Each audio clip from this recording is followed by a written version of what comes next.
आपको कहा भी है कि पहाड़ की नारी सब पे भारी। ग्राम पंचायत गौरीकुंड रामपुर न्यालसू से सुमन देवी क्षेत्र पंचायत सदस्य एक बार फिर से निर्विरोध बन चुकी हैं और गांव की एकता यहाँ पे दिखाई दे रही है। समस्त मातृशक्ति बहन हमारे बीच मौजूद हैं। सदस्य जी, आपको बहुत बहुत बधाई हैं। किस हिसाब से आप देखते हैं इस आपको ग्राम पंचायत द्वारा क्षेत्र की सम्रांत जनता द्वारा आप भरोसा जताया गया है और हमने देखा कि तमाम क्षेत्र की मातृशक्ति बहनें दीदी यहाँ पे आ रखी हैं, भाई लोग यहाँ पे आ रखे हैं, आप क्या देखते हैं किस हिसाब से आप गाँव की विकास करेंगे? पहले तो समस्त क्षेत्रवासियों को, अपनी दीदी बहनों को, सबको मेरा हाथ जोड़कर प्रणाम, जिन्होंने मुझे इस योग्य समझा और इस लायक समझा कि मुझे निर्विरोध यहाँ पे नियुक्त हुई हूँ। तो सबका मैं तहे दिल से आभार और धन्यवाद करती हूँ। मेरा पूर्ण प्रयास होगा, मैं अपना 100% अपने क्षेत्र के विकास में लगाऊंगी। जो जो समस्याएं हमारे क्षेत्र की हैं, क्षेत्रवासियों की हैं, उनको पूरा करने का भरसक प्रयास करूंगी और इसमें मैं सबकी भागीदारी मांगती हूं, क्योंकि अकेला चना भार नहीं फोड़ता है। तो सबसे सहयोग भी चाहूँगी, क्योंकि जब मैं समस्याओं को जानूंगी और क्षेत्रवासी मुझे अपनी समस्याएं बताएंगे कि हमारे क्षेत्र में कौन कौन सी समस्याएं हैं, हमारे क्षेत्र में कौन कौन सी व्यवस्थाएं हैं, तो मैं उनको पूर्ण करने में पूरा सहयोग करूंगी और भरसक मेरा प्रयास रहेगा। दीदी जी, अंतिम क्वेश्चन है आपसे। हाँ जी। बाबा केदारनाथ की जो हमारे केदारनाथ की जो कैलाश यात्रा है वहाँ पे गौरीकुंड से चलती है। हाँ जी। और पंचगद्य स्थल ऊखीमठ में है और शीतकालीन गद्य स्थल केदारनाथ में है। गौरीकुंड से प्रथम पड़ाव है, प्रथम यहाँ से डोली निकलती है। क्या क्या समस्या हमने देखा कि यात्रा सीजन में बहुत सारी समस्या गौरीकुंड से प्रारंभ होती है और आपका क्षेत्र है गौरीकुंड रामपुर न्यालसू। किस हिसाब से आप देखते हैं यात्रा सीजन में हमारे क्षेत्र के युवाओं के लिए क्या रोजगार का साधन रहेगा? आने वाले पंचवर्षीय योजना आपके लिए है, निर्विरोध आप बन चुके हैं। हमारे युवा भाई हैं केदार घाटी से, कहीं लोग दुकान के चक्रों में परेशान रहते हैं, कहीं लोग घोड़ा डंडी कंडी घोड़े खच्चर वाले परेशान रहते हैं। आगामी पंचवर्षीय योजना में आप क्या इन भाइयों के लिए सोचेंगे, युवा भाइयों के लिए? क्योंकि हमारा जो केदार घाटी है वो रोजगार के लिए हमारा एक जो कहते हैं माता पिता वही हैं और हमारा एक साधन भी वही है। आप क्या देखते हैं इस नज़र से? मेरा प्रयास यही रहेगा, जो हमारे पहली प्रमुखता हमारे क्षेत्रवासियों को मिलेगी, है ना, क्योंकि जो बेरोजगारी फैल रही है अनाधून, तो उसका जो प्रथम जो प्रायिकता दी जाएगी वो हमारे क्षेत्रवासियों को दी जाएगी।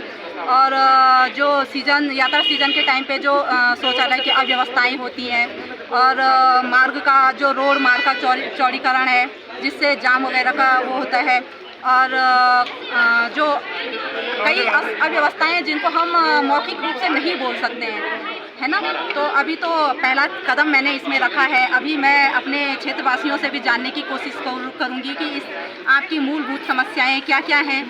मेन जो समस्या है वो तो यही है कि हमारे क्षेत्रवासियों को पहली प्रायिकता दी जाएगी, चाहे वो कोई भी रोजगार हो, पहले उनका उसमें अधिकार होगा। मैं इस समय मौजूद हूँ विकासखंड ऊखीमठ में और कहते हैं कि पहाड़ की नारी सब पे भारी। हमारे बीच मौजूद हैं मंजू देवी, जो कि दूसरी बार लगातार निर्विरोध प्रधान बनी हैं रुद्रपुर से। दीदी प्रणाम है आपको।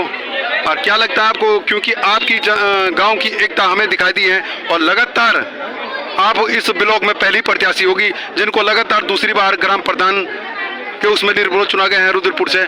आप क्या कुछ कहेंगे अपने क्षेत्रीय जनता के लिए और क्या आपका आगे का टारगेट रहेगा, किस हिसाब से आप काम करेंगी? पिछले साल भी आपका काम अच्छा रहा होगा, इसीलिए आप इस समय लगातार दूसरी बार निर्विरोध प्रधान बनी है, और जो छूटे हुए कार्य हैं उसको आप किस हिसाब से करेंगे? जय श्री केदार। मैं आपका चैनल और समस्त ग्रामवासी रुद्रपुर का बहुत बहुत धन्यवाद करती हूँ कि आप लोगों ने मुझे पहले भी निर्विरोध बनाया, सहयोग किया प्रधान के रूप में, इस बार भी प्रधान के रूप में मेरा साथ दिया है। मैं ग्रामवासियों से निवेदन करती हूँ कि इसी प्रकार मेरा साथ दें और ग्राम वासियों का और ग्राम का नाम आगे बढ़ाएं। जय श्री केदार। दीदी जी, मैं आपसे एक अंतिम सवाल पूछूंगा। जिस हिसाब से आज हमने देखा कि पहाड़ की नारी सब पे भारी, हमने देखा कि इस समय जो त्रिस्तरीय चुनाव पंचायत हो रहे हैं उत्तराखंड में, सबसे ज्यादा महिलाएं आगे बढ़ रही हैं और महिलाओं की सीट भी यहाँ पे आ चुकी है। आप किस हिसाब से देखती हैं, क्या महिलाओं को आगे बढ़ने का ये मौका भारत सरकार उत्तराखंड सरकार द्वारा दिया गया है? मैं निवेदन करती हूँ कि सरकार का ये बहुत अच्छा जो कार्यक्रम है, ये बहुत अच्छा है कि महिलाएं घड़ी नहीं बैठेंगे, सब काम करेंगे, आगे बढ़ेंगे, आगे आए महिलाएं और अपने जागरूकता बनाएं, अपने ग्राम का विकास करें, अपने देश का विकास करें। इनके पतिदेव भी यहाँ पे मौजूद हैं। सर, किस हिसाब से देखते हैं आप? आपकी जो धर्मपत्नी है लगातार दूसरी बार निर्विरोध प्रधान चुनी गई है, आप किस हिसाब से देखते हैं? आपका व्यवहार गांव में अच्छा रहा होगा, इसी साथ आप दूसरी बार निर्विरोध प्रधान बने हैं।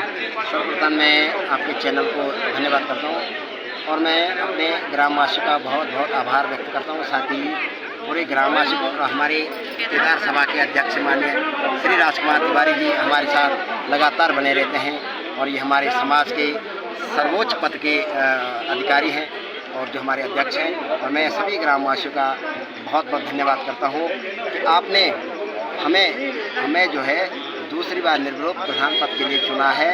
और मैं विश्वास देता हूँ कि ग्रामवासियों के हर कार्य के लिए हम तत्पर से तैयार रहेंगे और निर्माण कार्य के लिए भी, और जो भी हमसे हमारे साथ जो है ग्रामवासियों का साथ रहेगा और हम विकास कार्य में जो भी हमारा कार्यक्रम होगा पूरे ग्रामवासियों के समक्ष होगा। और हमारा जो हमारा चारागाह भूमि का जो मामला चल रहा है वो सरकार के बनाम हमारे गांव का है और उसमें बहुत बड़ा फर्जीवाड़ा हो रखा है।